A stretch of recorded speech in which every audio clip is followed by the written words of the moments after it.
धर्मो रक्षिती रक्षिता म्हटलंय. अर्थात आपल्या धर्माचं रक्षण आपण केलं तर आपल्या धर्माचं रक्षण होईल. मग ही परिस्थिती आज इथं पाश्चात्य असून दे आमच्या सद्गुणांचा चांगुलपणा विकृती ठरायला लागला आहे.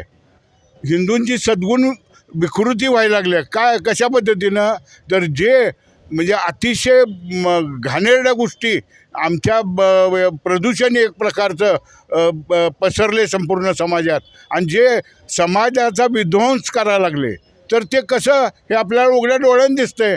आज अगदी कुठल्याही याच्या क्षेत्रात बघा तुम्हाला हे प्रत्येक स्तरावर प्रत्येक पातळीवर पसरलेलं आहे. म्हणजे आपल्या लव जिहादचा बघा, लँड जिहाद बघा, ओट जिहाद बघा, किती प्रकारचे जिहाद आणि हे केव्हापासून चालू आहे. हे फार काळ अगदी देशाच्या स्वातंत्र्याच्या अगोदरपासून हे आपण भोगतोय देश आणि ह्या गोष्टीच्या बाबतीत शत्रुबोध नाही, आपल्याला स्वयंबोध नाही, आपल्या स्वतःची ओळख विसरलो आहे. जगातल्या सगळ्या देशांना आपला धर्म आहे आणि आम्ही निधर्मी. आमच्या देशाला धर्म नाही, आमचं काही नाव नाही. म्हणजे आपण आपला परिचय काही देताना आपण आता काशी विश्वनाथ मुक्त नाही, श्रीकृष्ण जन्मस्थान मुक्त नाही आणि तिथं काश्मीर काय झालं, काश्मीरमधनं 5 लाख हिंदू बाहेर काढले.